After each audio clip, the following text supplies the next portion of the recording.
afternoon. My name is Dr. Catherine Chatterley.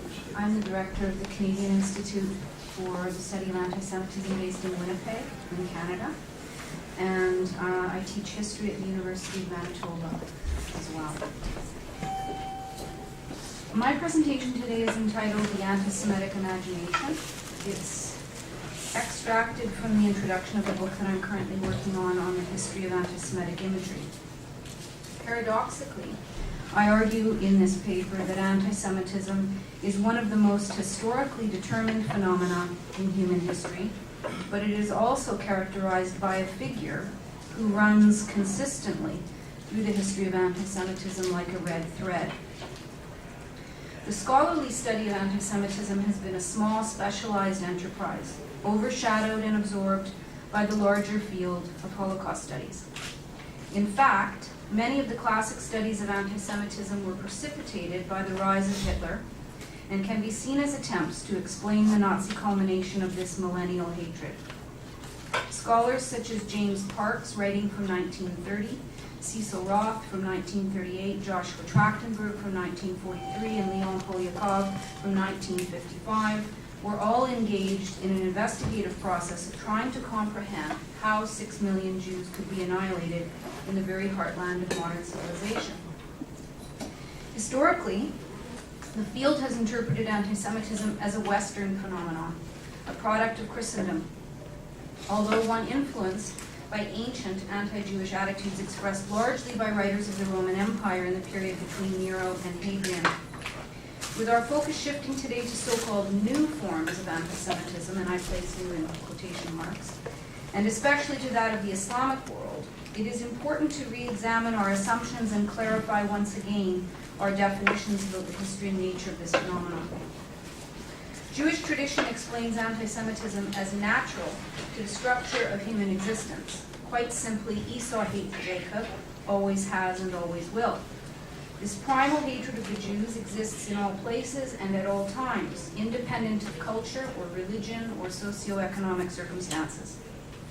The rabbis did not contextualize anti-Semitism. It was not understood as a cause and effect kind of phenomenon, but existed as an eternal aspect of existence bound up with the destiny of the Jewish people. This traditional rabbinic understanding of anti-Semitism rests upon a conception of Gentiles as an undifferentiated mass whose inner core or Esau-ness remains consistent across time and space despite historical and cultural differences. It is also true that this conflict was perceived as a case of mutual hostility, rivalry, and competition, rather than a simple one-sided assault against Israel, the people, not the state. While there is much to be learned from this traditional reading of anti-Semitism, and one can certainly understand the perspective of the rabbis given the persistent and irrational nature of Jew hatred. However, for a historian, this kind of trans-historical interpretation is fundamentally inadequate. Anti-Semitism is not a seven-headed hydra, popping up in different places at different times as some kind of constant presence in human history. It is actually one of humanity's most culturally specific and historically determined phenomena. It is the product of the rancorous separation between Judaism and the Jesus movement of the first century. During the next 400 years, Rabbinic Judaism and Christianity were finally and irrevocably divorced, with the church in control of the state and its legal code as the new imperial religion. In this period, we know that the church worked relentlessly to purify itself, rooting out Judaizers, those individuals still sympathetic to Judaism, and to separate Christians and Jews to prevent them from celebrating holidays and observing Shabbat together, which people did in great numbers. The church's theology of separation was seen as necessary to establish its authority over society, and became the basis for European legislation, regulating Jewish existence under Christendom for centuries. Natural and inevitable, the separation between Jews and Christians was not. Retrospectively, we know that the triumphant and controlling position of Christianity in the empire, and eventually throughout Europe, led to the systematic exclusion of Jews as a collectivity from mainstream Christian society, to their deep and abiding marginalization, eventual demonization, and to their peculiar positioning in Western societies as middlemen associated with the despised money occupations. What we see in the history of anti-Semitism is a compounding of stigmatization and hatred, which over time results in the production of a composite character that integrates religious and economic themes in a powerfully seamless, toxic, and reinforcing manner. By approximately 1000 CE, the continent of Europe was Christianized, albeit unevenly and idiosyncratically in many places. The period of the High Middle Ages, approximately 1000 to 1300 CE, is in fact the actual laboratory that creates what we know as the anti-Semitic imagination. And it is during these specific centuries that anti-Semitism becomes a popular mass phenomenon. This vivid, image-obsessed imagination was Catholic, and it was fed not just visually, but orally. It had a character at its center that appeared to have the power and determination to control the world, to influence events, and to wreak utter havoc.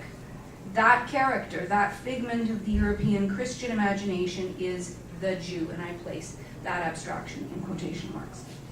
He is the tormentor and killer of Christ, the savior of universal humanity, according to Christian theology, who continues until the end of time to work against the church, its gospel, and its people.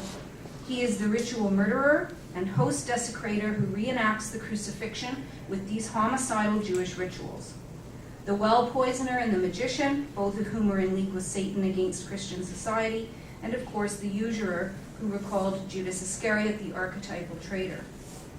It is this character of the Jew that populates the anti-Semitic imagination.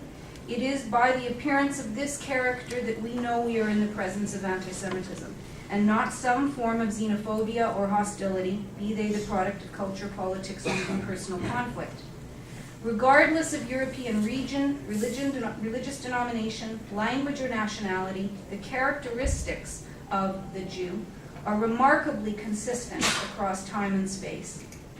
We see shifts in the articulation of perception over time in different contexts, but not in the basic perception itself, to quote Katz and Gilman. Wherever Christianity moved, it brought with it implicitly the character of the Jew. Nothing else can explain the presence of this character and the hatred of it, or for it, among indigenous peoples on several continents, including Canada, sub-Saharan Africans, the Japanese, or account for its absence in parts of the world unaffected by European imperialism, or where European missionary efforts failed to have any real effect, like China and India. Anti-Semitism is carried inside Western culture in the most complex way because the Jew is sewn into the fabric of the Christian imagination. It is crucial that we remember that until the last quarter of the 20th century, the West was a Christian civilization, and however secularized and multicultural Western societies are today, they remain saturated with Christian symbol, metaphor, and imagery. One might argue that one aspect of Christianity that has been retained after the Holocaust, despite the waning of religious belief and practice in Western societies, is a deep ambivalence and unease about the Jewish people and one's relationship to them. Although we cannot quantify these attitudes, we know there is also suspicion, resentment, contempt, and ongoing hatred in parts of the population as well. The central story of Western civilization is Christ's passion, understood until perhaps a generation ago as his suffering and death at the hands of the Jews, or at the hands of Rome at the conspiratorial manipulation of the Jews, which is clearly presented as fact in the four Gospels of the New Testament. For centuries, every generation of Europeans met the Jewish people through this story, through their extremely negative depiction in this text. If these Europeans knew no Jews personally, and one has to realize that this is the reality for the vast majority of people then and now, regardless of location, due to the reality of demographics. This is the only exposure they were given to the Jewish people. In other words, the Jew of the New Testament becomes the real existing Jew, with no awareness that this character is a creation of the Christian imagination.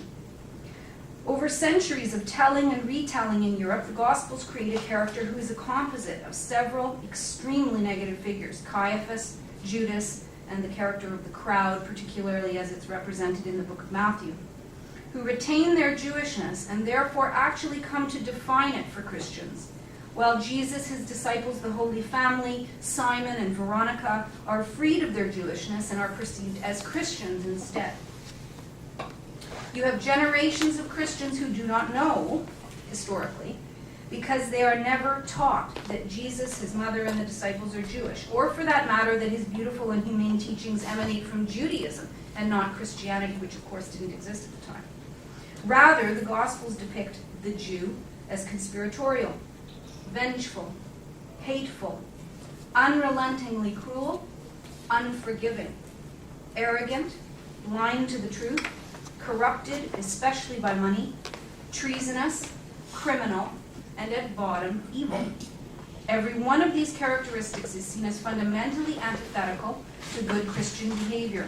Instead, these dark qualities come to define the one tiny group in Europe that remains conspicuously outside the universal religion of humanity.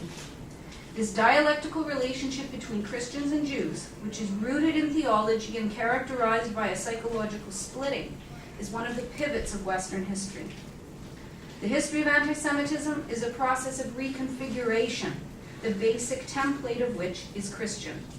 The characteristics of the Jew, of this figment created by Christianity, remain consistent, despite being secularized during the 18th and 19th centuries, Islamized from the middle of the 20th century, and globalized via the internet and satellite television since 2001. Ironically, these later reconfigurations of Christian anti-Semitism have their own Bible of sorts, the Protocols of the Learned and Elders of Zion. Today we have a world that meets the Jewish people through this libelous forgery, a text that reinforces all the same New Testament characteristics of the Jew. He is conspiratorial, cruel, powerful, hateful, dishonest, immoral, selfish, arrogant, and most significantly, he is a victimizer, once again engaged in his own particularistic assault on universal humanity. In the anti-Semitic imagination, now as in the past, the Jew is a nihilistic creature, obsessed only with himself, whose selfish Jewish interests make him an enemy of humanity and of any universal religion or movement for the broader interests of humanity. This is the classic and consistent dynamic of anti-Semitism, which is, in essence, a hatred of Jewish particularism. Historically, Jewish religion and nationalism have both been perceived as dangerously exclusive and hopelessly particularistic, and therefore hostile to humanity. One can see how any movement that sees itself as universal, be it Christianity, Islam, Marxism, or the contemporary international lobby for human rights, will have difficulty, to say the least, with Judaism and Zionism as they are broadly understood by most people. Whether in the West or the Middle East, be it termed old or new, classic or contemporary, we are dealing with a vicious, dehumanizing, and libelous phenomenon. Post-Christian forms of anti-Semitism all have at their core a caricature that far too many people believe corresponds to actually existing Jews. The word caricature we take from the Italian verb caricare, which means to exaggerate, but also tellingly to attack and to rouse. One of the truly frightening and dangerous aspects of anti-Semitism is the provocative and threatening nature of this character at its center. The Jew literally provokes resistance, defense, and attack from those who believe he exists. The violence, be it physical or rhetorical, that one perpetrates against the Jew is justified because it is conceived as an act of self-defense. All anti-Semites, regardless of time and place, see themselves as victims of the Jews.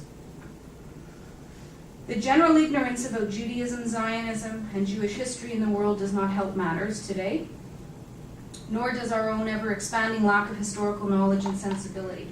The misuse and complete bastardization of the Western historical record is quite frankly what much of Islamic anti-Semitism rests upon, and historians have an obligation, in my opinion, to begin to address this very serious problem. You could see this very clearly in Menachem's presentation. The only way that this mythological character can be disabled is by demonstrating that he is not real. The problem, of course, is that you have a book like the Protocols, sold around the world today in record number of editions, which is promoted by government and religious leaders, educators, and academics as a historical text. The book is used to explain the workings of international economics and politics and the ongoing war between Israel and the Palestinians. Very much like the New Testament, and later the protocols were used to illustrate and explain supposed Jewish machinations in Europe. I would like to conclude by discussing the possible reasons for the persistent appeal of this character, especially outside its original theological context. One thing we can say with certainty now is that anti-Semitism is no longer strictly a Western phenomenon. It no longer requires Christian theology or culture, however secularized, to function and to resonate with or appeal to the masses. This is a new development for the study of the history of anti-Semitism, and it is worrying. As ugly as Christian anti-Semitism is, we could at least take comfort in the fact that it only made sense in a Christian or post-Christian context and could therefore be contained.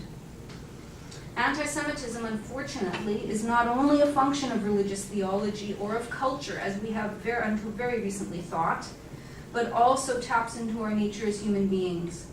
As a species, we have a general reluctance to examine ourselves critically and to admit our own faults, limitations, and mistakes. We have great difficulty taking responsibility for our own negative circumstances and for our own role in creating them, or helping to create them. It is far easier and much more soothing to our egos to conceive of oneself as a victim, as someone who has been mistreated and exploited through no fault of our own. This operates on an individual basis, but also collectively, and the dynamic affects all forms of political culture to one degree or another. In an increasingly complex global economic environment, in an ever-changing, bewildering world, it is simply easier, and therefore appealing, to blame a very well-established and precedented Jewish conspiracy for the fate of the world and for one's misfortune, however conceived. This is far easier than engaging in the hard work of investigating the complex social, political, economic, and historical relationships that surround us and that we ourselves influence. Nietzsche called this process by which human beings assign blame for our own failures and frustrations présentement. While this dynamic has always driven anti-Semitism, it seems to be ever more central to contemporary reconfigurations of the phenomenon. Thank you.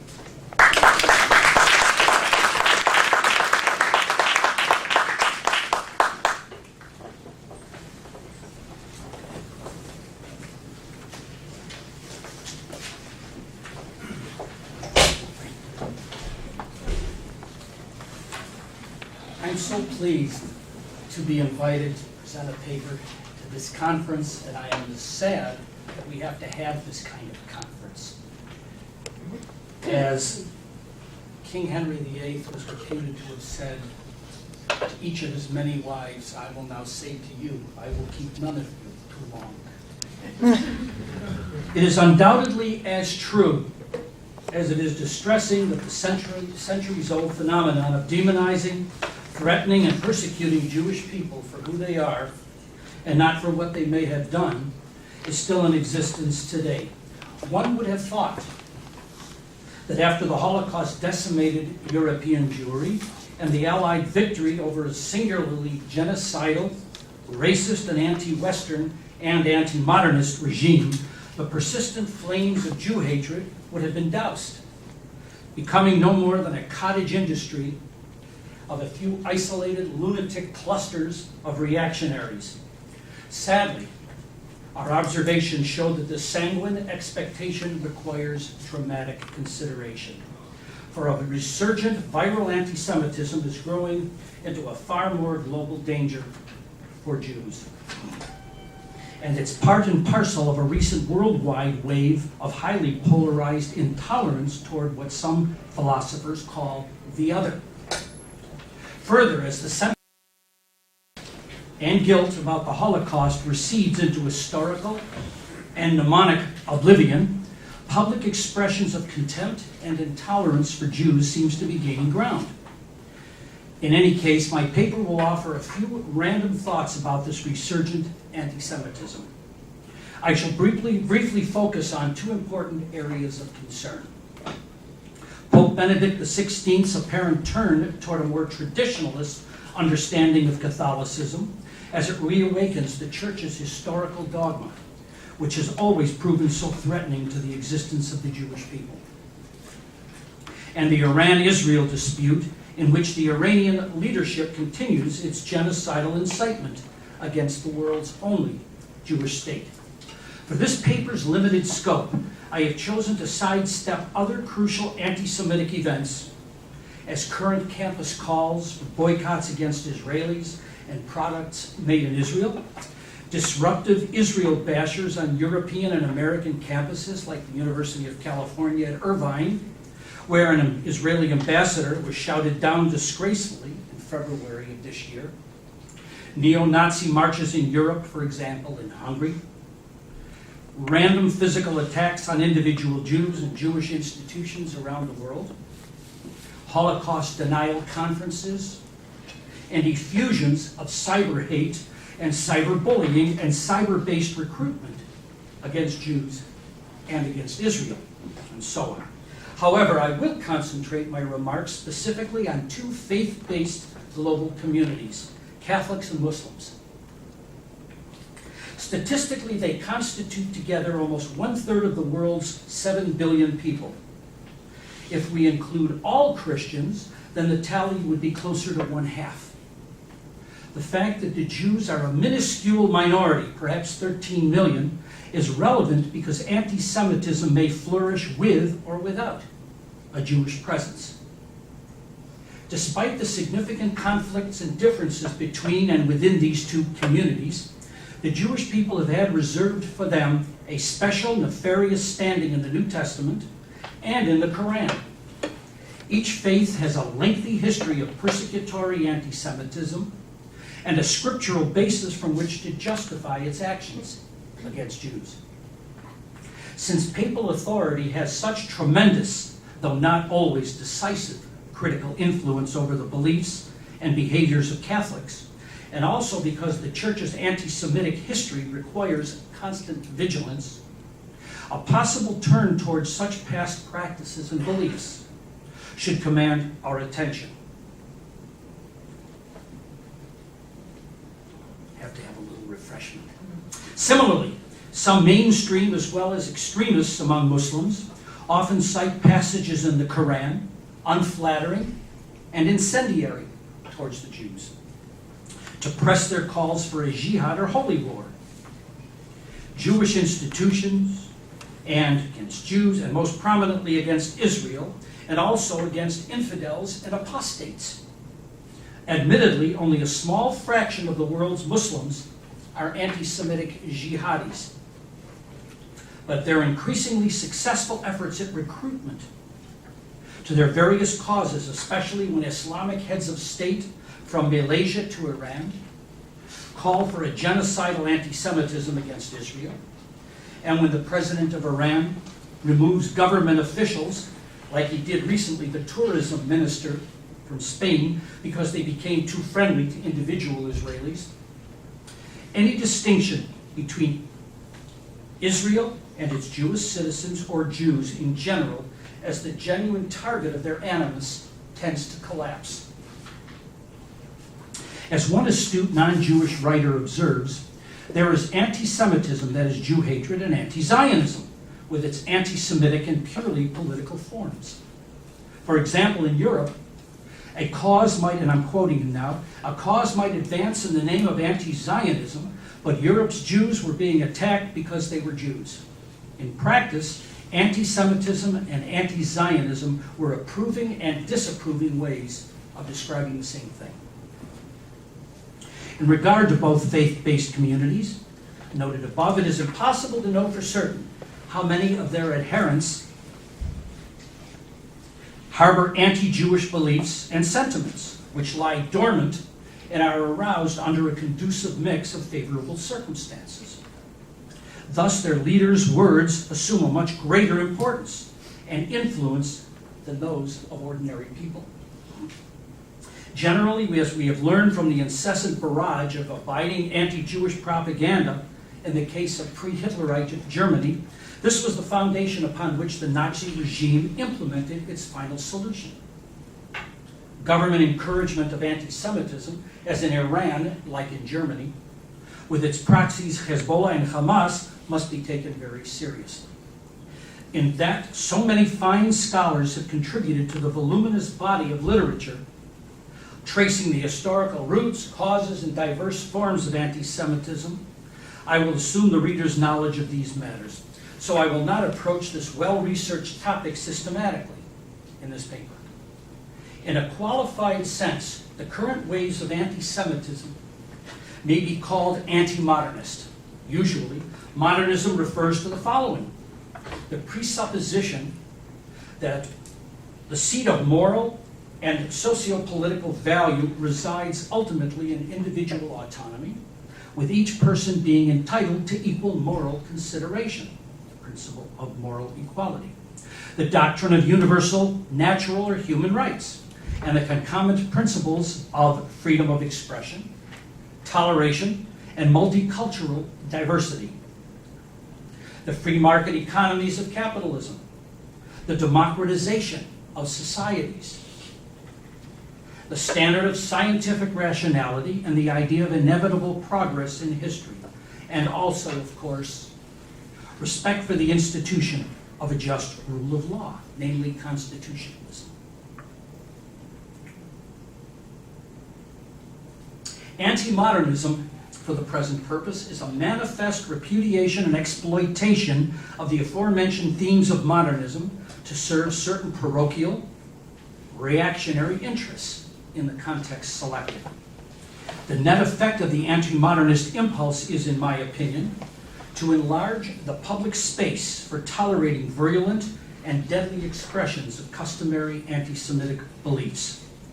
It is a basic thesis of my paper that anti-Semitism assumes a more dangerous status as institutions of high authority, whether governments or powerful religious organizations, not only tolerate hate-driven expressions of Jew hatred, but move toward actually encouraging them. Now, I know I'm making a little reference, I have to make a little reference to the mosque debate near where the World Trade Center once stood. The building, of course, that they're going to use, originally the Burlington Coat Factory, which had suffered damage, by the way. It's so close to ground zero that it did suffer some structural damage. In any case, I know that many of us do have a concern, without yielding to the charge of Islamophobia, which I consider to be in many respects a spurious charge. Why? And I'll mention about the mosque in a moment. A phobia, to my way of thinking, is a kind of mental defect of some kind or other. Many people do have Islamophobia, which has nothing to do with a mental defect. They do have a genuine concern about building a mosque so close to ground zero. They do have a concern about where the funding is coming from, and they do have a concern about what that mosque is going to be used for. I know it's supposed to be an Islamic community center, but it's probably going to be a bit unlike a Jewish community center, I would suspect, but I don't know that that's true. Okay, I don't know that that's true. I think that very often many of us fear that as mosques and madrasas are used for recruitment of future jihadists, that we don't know for sure whether that mosque would be used for that purpose. All right, in my view, anti-Semitism is a vicious form of hate which attempts, in word or deed, to deliberately harm, persecute, or destroy the physical, cultural, or spiritual being of Jewish people, the symbols and institutions of Judaism, and or the Jewish state of Israel. At the very least, what Jews want in society, many do, is just simply normalcy. Instead, what they often receive in some parts of the world today is more akin to updated versions of traditional toxic anti-Semitic indictments, like perpetrating usury in the banking system, causing the plagues and illnesses like AIDS and H1N1, poisoning wells, And when Christian or Muslim children are killed, the Jews were or are accused of using their blood to make Passover matzah or pastry, of course, the infamous blood libel. And now Jews or Israelis are accused of harvesting the organs of Palestinian children after Operation Cast Lead in Gaza last year. And we even find that Nazi genocide or Holocaust blamed on its Jewish victims, or that some contemporary Jewish scholars are charged with exploiting the Holocaust and turning it into an industry for sympathy and financial gain. And finally, building on the usual historical anti-Semitism, Jews stand accused by Islamist terrorists of fomenting 9/11 and the anthrax attacks and a hidden conspiracy that recruited others to do their dirty work. In this vein, the former Prime Minister of Malaysia, in a 2003 speech to the Organization of Islamic Conference, and again in early 2010 in support of Al-Quds, quote, "Today Jews rule the world by proxy. They get others to fight and die for them," end of quote. Even the Cardinal of Honduras recently blamed the sex scandals in the church on the Jews.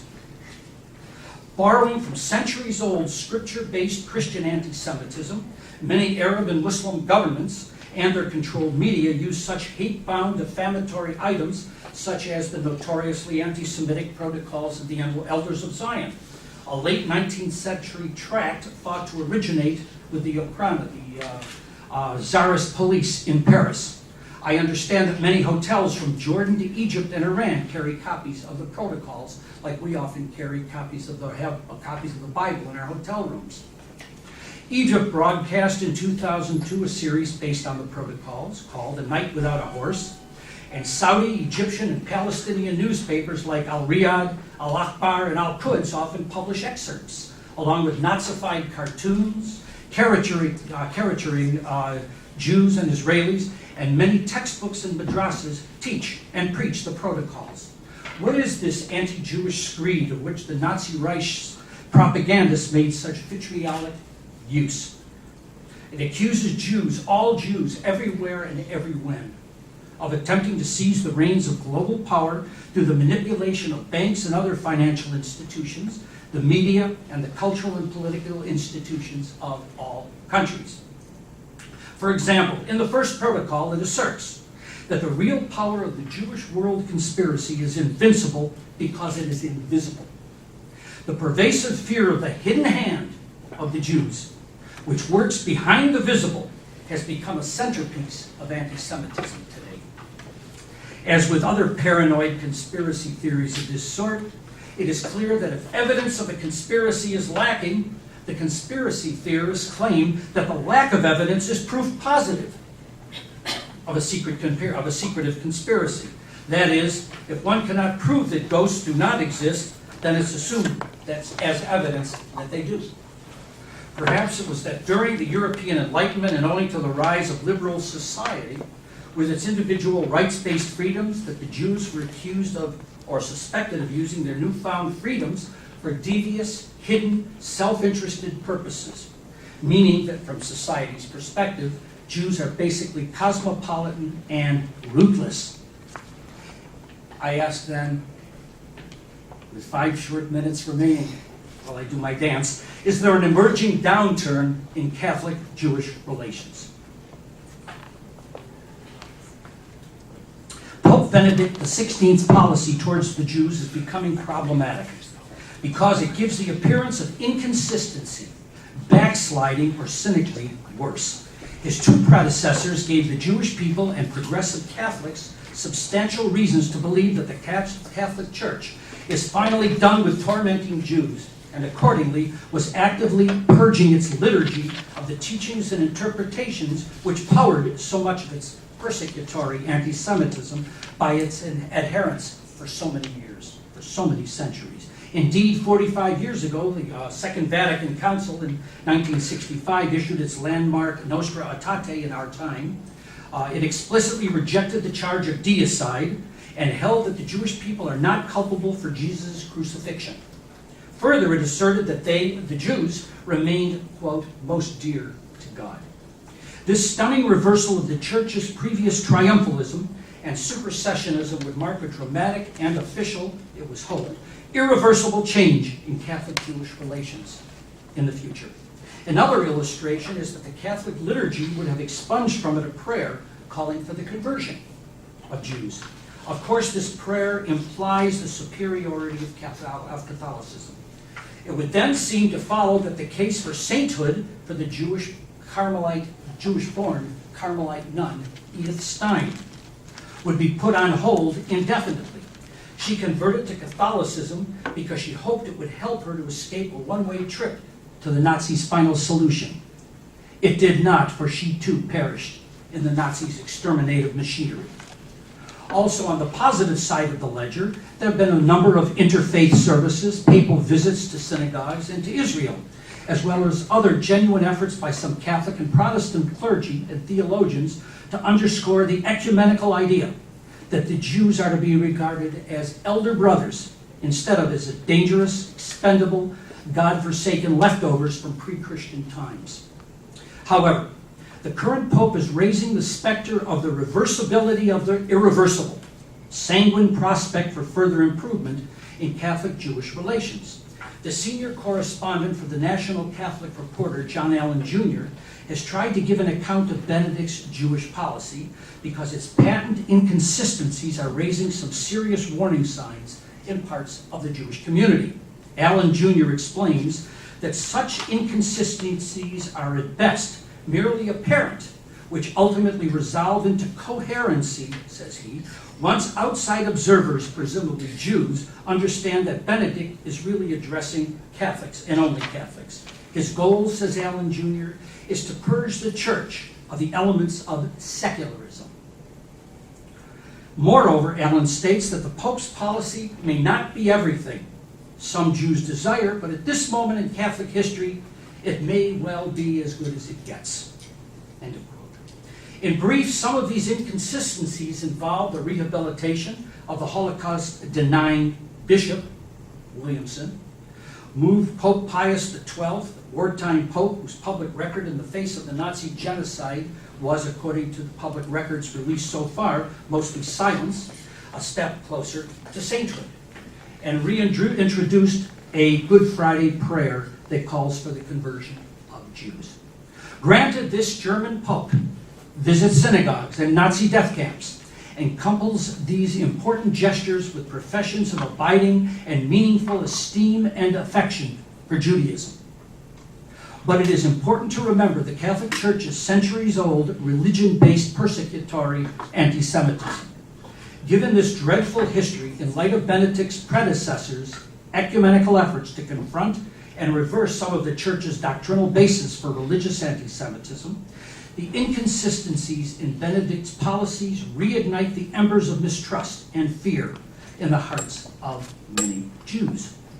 On a more sobering note, we should underscore that any improved relations between Catholics and Jews must be qualified, since anti-Semitic beliefs, attitudes, feelings, or sympathies have been well nurtured and sustained for years by many on the parish level. And these are not always amenable to papal directives or theological pronouncements. I guess I'm supposed to stop. No, you can finish up. Is it okay? Because I noticed David didn't. Can I ask you one question? Is that not? Yeah, I'm not done yet. Oh, I'm But don't forget your question. Write it down, please. All right? Good. All right. In a discernible historical movement from religious to biracial forms of anti-Semitism, in addition to Holocaust revisionism or denial, a very hurtful facet of current Jew hatred is the jarring attempt by many parties in the Arab and Muslim world to delegitimize the Jewish state of Israel. That is, to deny it has a right to exist as the world's only Jewish country, as a nation equal to all others in its inviolable sovereignty, as recognized by the United Nations. In addition, Holocaust denial itself may be seen as a strategy for re-legitimizing public expressions of anti-Semitism. This newer current of anti-Semitism seeks to eclipse a people's presumed natural entitlement to have its history publicly validated. As Israel's enemies continue to propagate negative stereotypes and myths about Jews as a people, It degrades them as individuals, groups, and as a nation by denying or seeking to deny to them the publicly enforced validation they need to flourish as a people. As a significant sidebar, both religious traditions of Christianity and Islam have been obsessed with the Jews from time immemorial, and the Jews' failure to accept the teachings or prophecies of Jesus and Muhammad. And as you all probably know, the Quran is probably 25% of the Quran is devoted to comments about Jews. The Islamic Republic of Iran, its formal constitutional title, has been striving to the mantle of regional leadership in the Mideastern Muslim world, so its proclamations do matter. Its leading cleric, Ali Khamenei, and its president, Mahmoud Ahmadinejad, have persistently been threatening to wipe Israel off the map once it has the nuclear capability to accomplish its genocidal ambition, that is to cause a second Holocaust while denying that the first one occurred. They also refer to Israel as the Zionist entity or regime, and never by its proper name. If history teaches us anything, we who support Israel, but not uncritically, ought to avoid the foolishness of dismissing such remarks by Iran's leadership as the rantings of mere lunatics or as simple political hyperbole for domestic consumption and for its proxies like Hamas in Gaza and Hezbollah in Lebanon. In a recent website posting, as reported in the New York Times, Ayatollah Khamenei reportedly said, and I quote, "Definitely the day will come when nations of the region will witness the destruction of the Zionist regime." Further, he states, "How soon or late Israel's demise will happen depends on how Islamic countries and Muslim nations approach the issue." This remark, as we've all understood in this conference, is a thinly disguised call for genocide. Moreover, he calls Iran to the permanent struggle against this international pariah, its divine duty. The continuing hostility against Israel and its people by the Iranian regime officially began in 1979, when the revolutionary Islamic theocracy severed diplomatic relations with Israel. To successfully do so seems to suggest fertile soil among many segments of the Iranian people for a ferocious hatred that clearly predates the regime's ascension to power. As the Persian, non-Arab Islamic Republic of Iran moves closer to producing nuclear weapons. Despite its perfidious public denials, the Israelis have the option to strike Iran militarily. However, doing so will be at much greater risk of abysmal failure because Iran learned from the history the mistake that Saddam Hussein made in placing its reactor in only one location, Osirik. Israel destroyed it in 1981 in one collective sortie. It is too... Sorry, yeah. That's okay. Closing remarks. Yeah. I'm sorry? With closing remarks, yeah. I'm sorry, I can't hear you. We have to... That's it. Closing remarks, Okay. yeah. All right, well, thank you.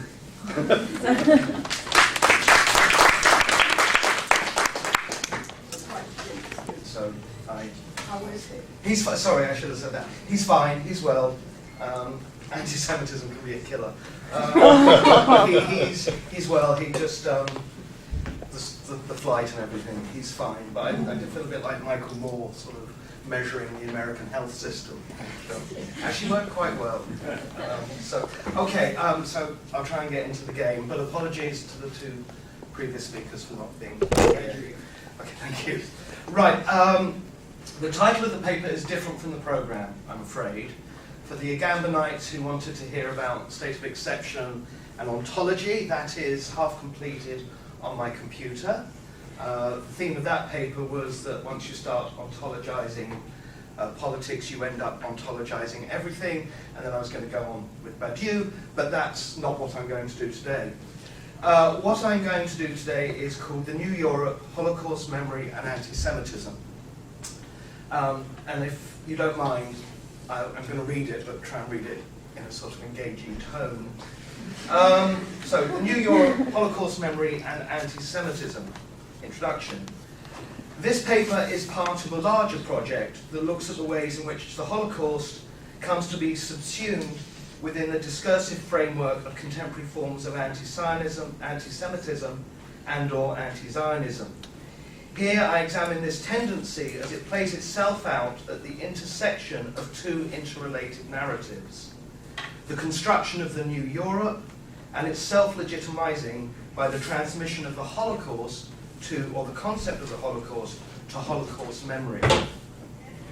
Drawing on the concept of Holocaust dissolution that I developed elsewhere, I argue that the new Europe's Holocaust memory rests ultimately on dissolving the specifically Jewish dimensions of genocide into an overarching concept of modernity, now transcended, but thought to capture the essence of the old Europe.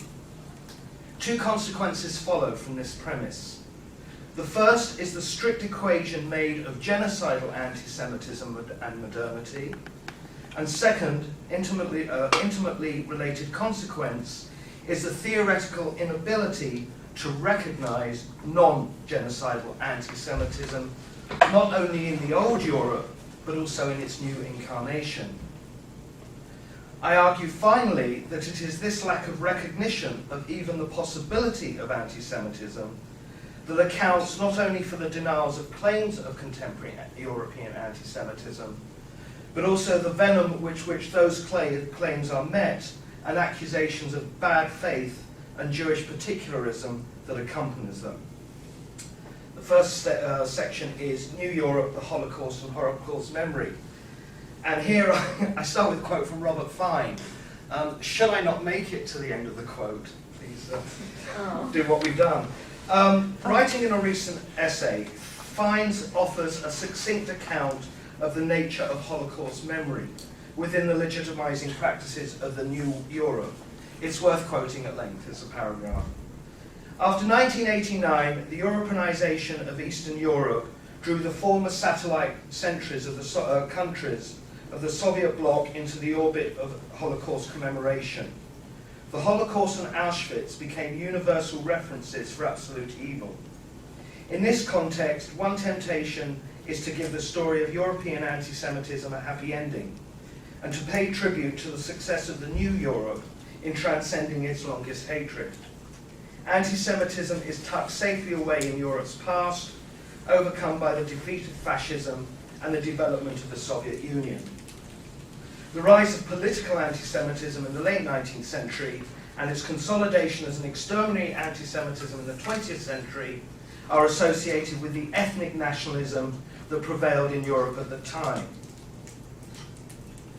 It's now, while the end of anti-Semitism is associated with the universal civic values now embodied in the European Union and European Convention on Human Rights. This reassuring narrative looks back to an era in which anti-Semites saw themselves as guardians of the ethnically pure nation state, and forward to a post-national Europe in which anti-Semitism is remembered but only as a residual trauma or a museum piece. Thus, the idea of Europe as a civilized content is rescued from the wreckage. In Fine's account of the distinction between the old and new Europe is a series of strictly demarcated binary oppositions: the nation-state, Europe; nationalism, cosmopolitanism; fascism, human rights; politics, civil society; genocidal anti-Semitism, pluralism. New Europe, in short, defines itself through its overcoming and neutralizing of the first term of each of their couplets and their safe consignment to the past. In this context, Holocaust memory and the Holocaust itself becomes the bridge or hinge between the old and new Europe. Again, in their recent work on Holocaust memory, Levy and Schneider state, and this is the last lengthy quote, the Holocaust constitutes an epochal break.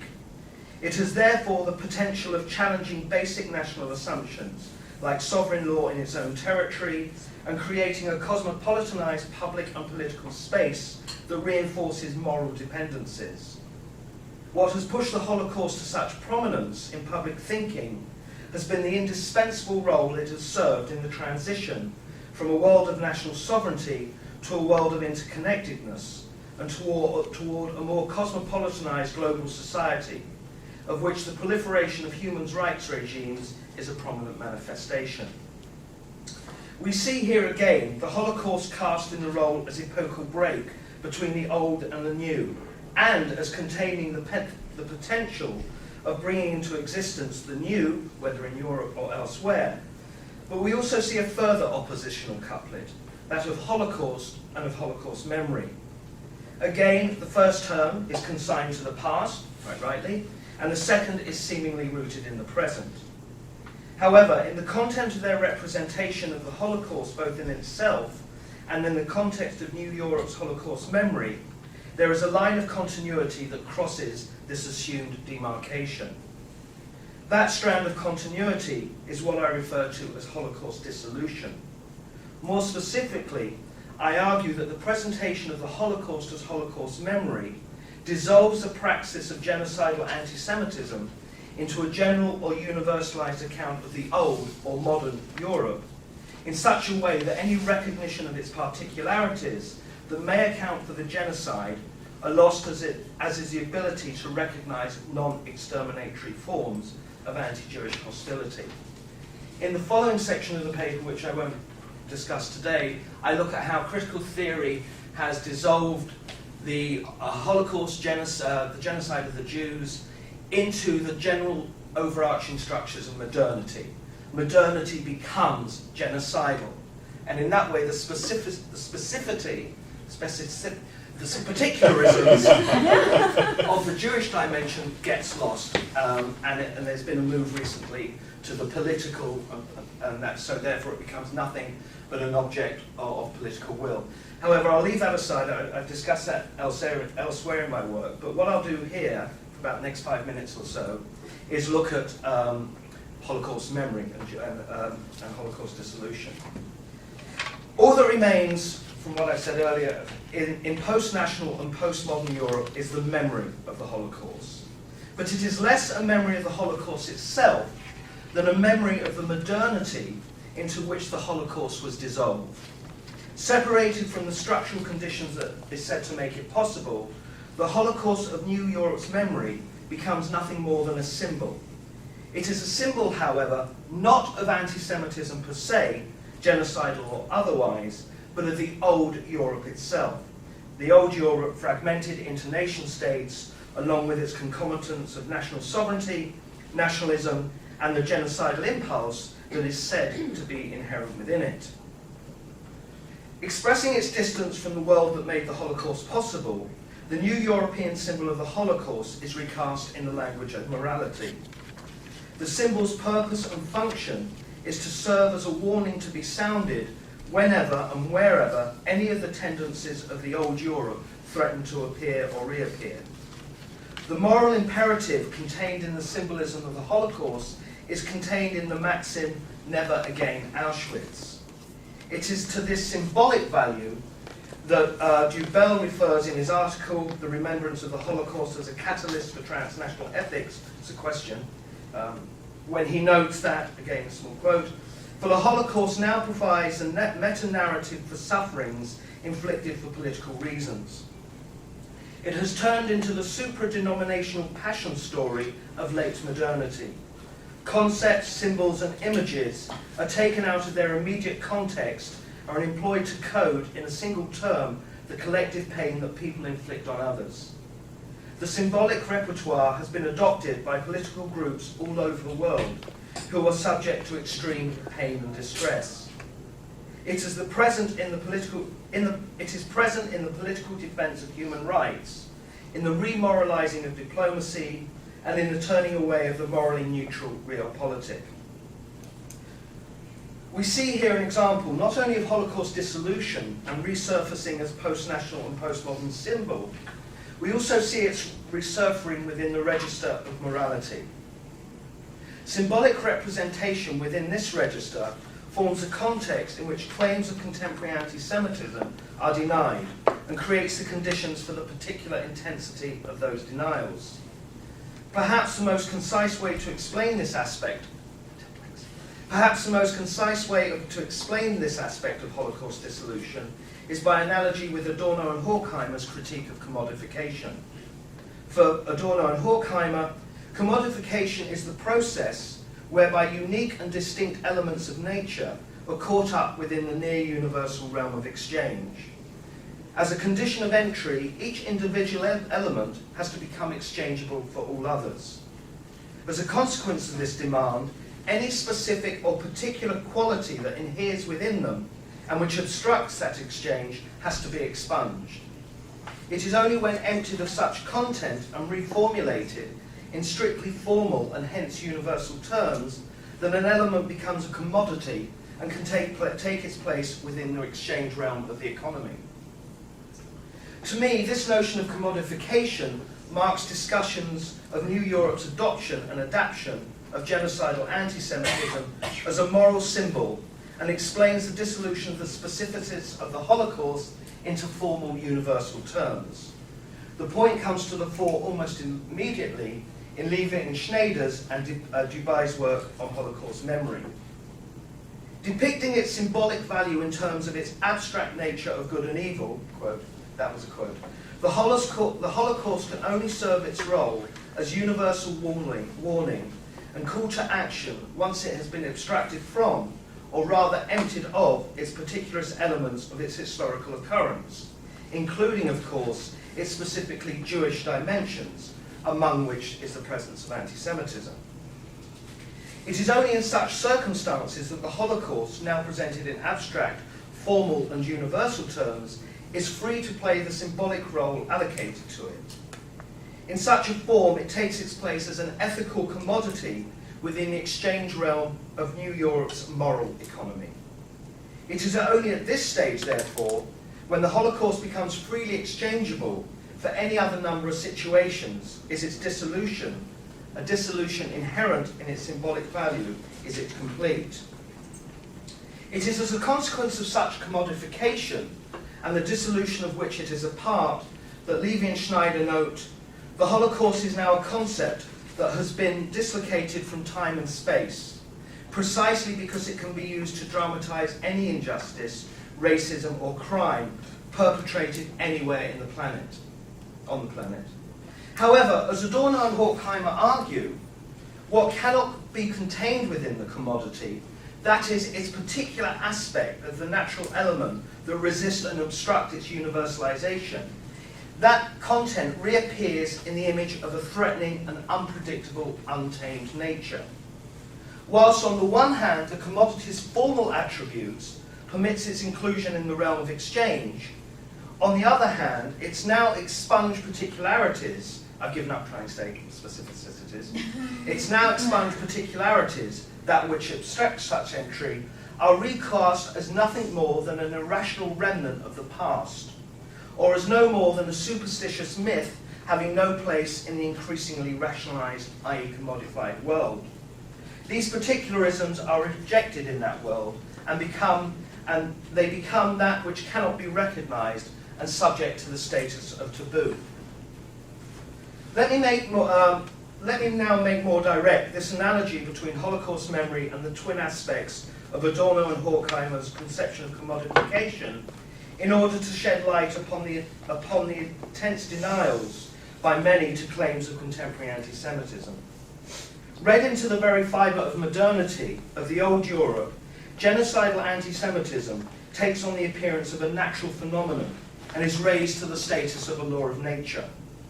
From the perspective of the new Europe, whose self-representation turns on the overcoming of such anti-Semitism, any recognition of its existence, whether as a continuation of past manifestations or as a new phenomenon, serve to undermine its defining claim. This factor alone goes some way to understanding the intensity and denial of contemporary claims of anti-Semitism. To this initial point, however, a further element can be identified. In an era in which anti-Semitism is deemed a thing of the past, claims of its contemporary present appear to be no more than claims to see an irrational legacy in the past of less enlightened times. Now that the Holocaust has become commodified, its now expunged content, its particularities, its potential continued existence as untamed nature, its anti-Semitism takes on the aura of superstition and taboo. Conclusion. In this paper, I've sought to understand why claims of contemporary anti-Semitism are met with such intense denial. Looking at the problem within the context of the New Europe, I've argued that the underpinning cause of the intensity of denial is that the account of the Holocaust as an inherent outcome of modernity and its reframing as Holocaust memory and universal moral symbol required dissolving the particularities of its Jewish dimensions, including dissolving the phenomenon of anti-Semitism into more universalized and generalized concepts. I'll go through the whole conclusion, even though part of it refers to the first part. First, in New Europe's political reading of the Holocaust, anti-Semitism is recast as genocide. As a consequence, any consideration of modern anti-Semitism that does not fit into this genocidal concept remains both unseen and untheorized. In many ways, if such anti-Semitism does appear in these accounts, it is often presented as no more than a remnant from pre-modern times and hardly worthy of reflection. Second, a similar dissolution is present in New Europe's moralizing of the Holocaust. Certain of its overcoming of genocidal anti-Semitism, New Europe reduces the Holocaust to the symbolic value of an abstract and formal universal moral imperative. Again, however, this universalizing is dependent on the expulsion of that aspect of the Holocaust specifically Jewish content. In both these instances, claims of anti-Semitism, genocidal or otherwise, are seen as no more than remnants of a previous age, an age now safely overcome with all but impossible to credit with any degree of seriousness. However, and more fundamentally, anti-Semitism as an autonomous phenomenon, that's a dodgy expression, but an autonomous phenomenon, one whose meaning, direction and outcome are not determined by what amounts to an omnipotent political will to power, that is, one whose causes and responsibility are not contained and containable, is written out, not only of the structure of New Europe itself, but also out of the prehistory of the old Europe that it is said to overcome. In this context, therefore, the abject denial of anti-Semitism and the claims of bad faith associated with such denial may not be surprising. From the perspective of New Europe, not only does anti-Semitism not exist today, it has, as a phenomenon with specifically Jewish dimensions, never really existed in the past either.